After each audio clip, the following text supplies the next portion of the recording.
چنل یوتیوب من خوش اومدید.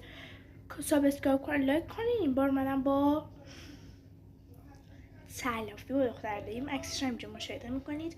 آرایش کرده. بعد دوست نداره که آرایشش بره. بعد فکر کردم که چجوری با آب خیسش کنم. بچه آبه ها ولی توش اینا پاکم. نمیدونم چجوری با آب خیسش کنم. ببینم چی پیش میاد. الان یکی اتاقه. اینجا هم به خدا هیچکی نیست. به خدا هیچکی نیست. آره دیگه خلاصه. بس بهتون ساب کنید، لایک کنید.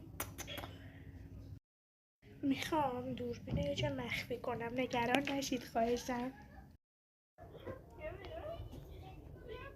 روش یوری می‌درسی رسالو نمی‌درسی یه تو دفعه چرا نمیشه یارو شاش داره. خب روشی نمید چطور زهر مار.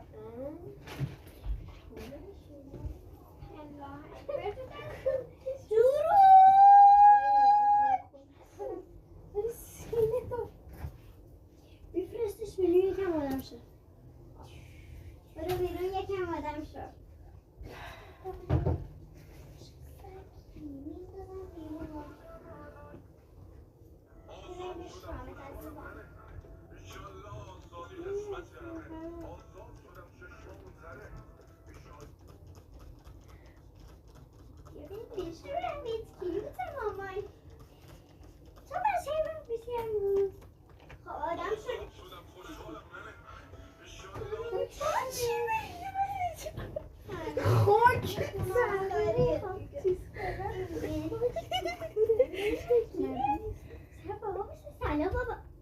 ببینم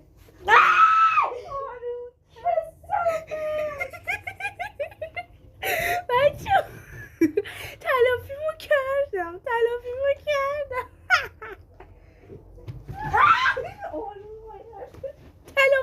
کردم آخر. چی میگی تو؟ دوستتون دارم بچه ها. اوی پردم. دوستتون دارم. ساب کنید. وای